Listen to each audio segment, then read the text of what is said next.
सुप्रभात बच्चों। प्रस्तुत है आज दिनांक 2/9/2020 का कार्यपत्रक। यह कार्यपत्रक हमारी पाठ्य पुस्तक क्षितिज भाग 1 के रसखान के सवैया नामक पाठ पर आधारित है। इसमें रसखान जी ने श्री कृष्ण का बहुत ही सुंदर वर्णन किया है। तो आइए पढ़ते हैं आज का कार्यपत्रक।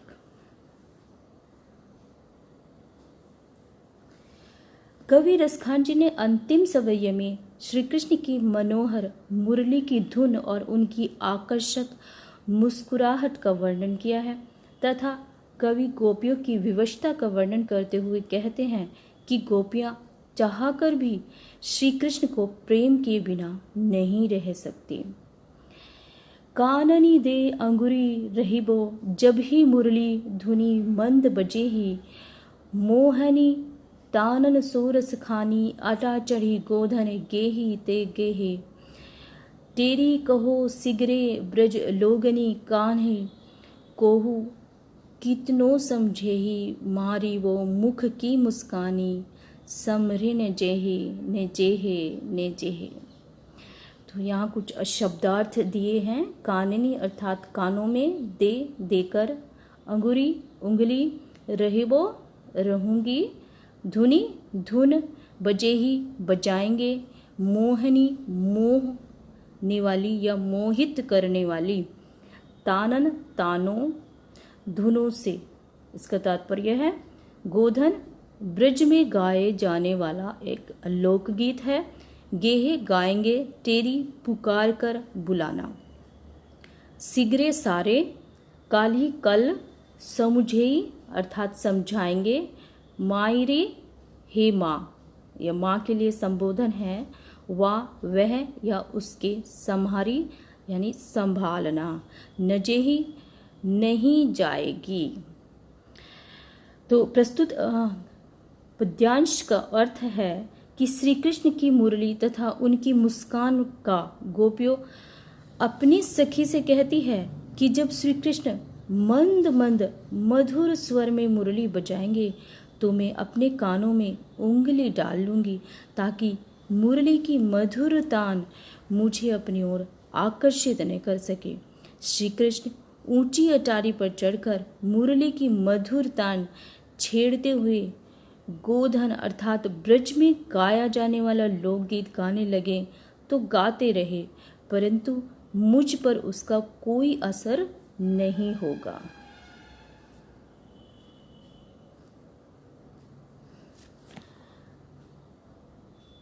मैं ब्रज के समस्त लोगों को पुकार पुकार कर कहना चाहती हूँ कि कल कोई मुझे कितना ही समझा ले, चाहे कोई मुझे कुछ भी करे या कहे, मैंने श्री कृष्ण की आकर्षक मुस्कान देख ली तो मैं उसके वश में ही हो जाऊंगी।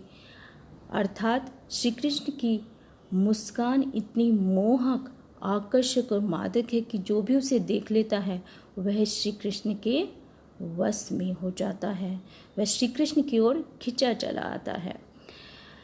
उसके मुख की मुस्कान इतनी मादक है कि उसके प्रभाव से बच पाना या संभल पाना अत्यंत कठिन है। मैं उससे प्राप्त सुख को संभाल नहीं सकूंगी। तो प्रस्तुत पद्यांश पर आधारित कुछ प्रश्न हैं जिनका हमें उत्तर देना है। तो आइए देखते हैं कि क्या क्या प्रश्न हैं। तो प्रस्तुत पद्यांश में गोपी क्या क्या नहीं करना चाहती है। तो इसका उत्तर है कि गोपी को महसूस होता है कि उसके और कृष्ण के बीच मुरली ही बाधक है, इसलिए मुरली के कारण ही वह श्री कृष्ण का समीप्य पाने से वंचित रह जाती है। वह सोचती है कि कृष्ण उससे अधिक मुरली को चाहते हैं, इसलिए अब जब भी मुरली बजेगी वह अपने कानों पर उंगली रख लेगी। और दूसरा, वह श्री कृष्ण की मुस्कान को नहीं देखना चाहती है, क्योंकि यदि उसने देख ली तो वह उसके वश में हो जाएगी। अगला प्रश्न है कि प्रस्तुत पद्यांश में गोपी श्री कृष्ण की आकर्षक मुस्कान देखने से क्यों बचना चाहती है। तो इस प्रश्न का उत्तर है कि श्री कृष्ण की आकर्षक मुस्कान से सभी ब्रजवासी तथा गोपियां इतनी विवश है, वह इतनी मोहित करने वाली है। क्या मोहित करने वाली है? श्री कृष्ण की मुस्कान, कि सभी गोपियां श्री कृष्ण के सौंदर्य पर मोहित हो जाती है और श्री कृष्ण की मादक मुस्कान को देखकर वे स्वयं को संभाल नहीं पाती है, इसीलिए वे श्री कृष्ण की मुस्कान से बचना चाह रही हैं। अगला प्रश्न है कि भाव स्पष्ट कीजिए। मायरी वो मुख की मुस्कानी, समरिन जेहिन जेहिन जेहे। तो इस पंक्ति का भावार्थ है कि गोपियों को श्री कृष्ण की मुस्कान इतनी अधिक सुंदर लगती है कि इसे देखकर वह अपना होश हवास खोकर विवश हो जाती है और स्वयं को संभाल नहीं पाती है और वे श्री कृष्ण के प्रति पूर्णतया समर्पित हो जाती है। तो अगला प्रश्न है कि प्रस्तुत पद तथा शब्दार्थ में से अपनी पसंद के किन्हीं 5 शब्दों का प्रयोग कर वाक्य लिखिए। अभी हमने देखा कि कुछ शब्द और शब्दार्थ हमें दिए गए हैं, तो उनमें से छांट करके या चुन करके कुछ 5 शब्द का आपको वाक्य में प्रयोग करना है, जो आप स्वयं करेंगे। तो आज के कार्यपत्रक में इतना ही। आशा है कि आपको कार्यपत्रक भली प्रकार समझ आ गया होगा। तो पढ़ते रहिए और स्वस्थ रहिए।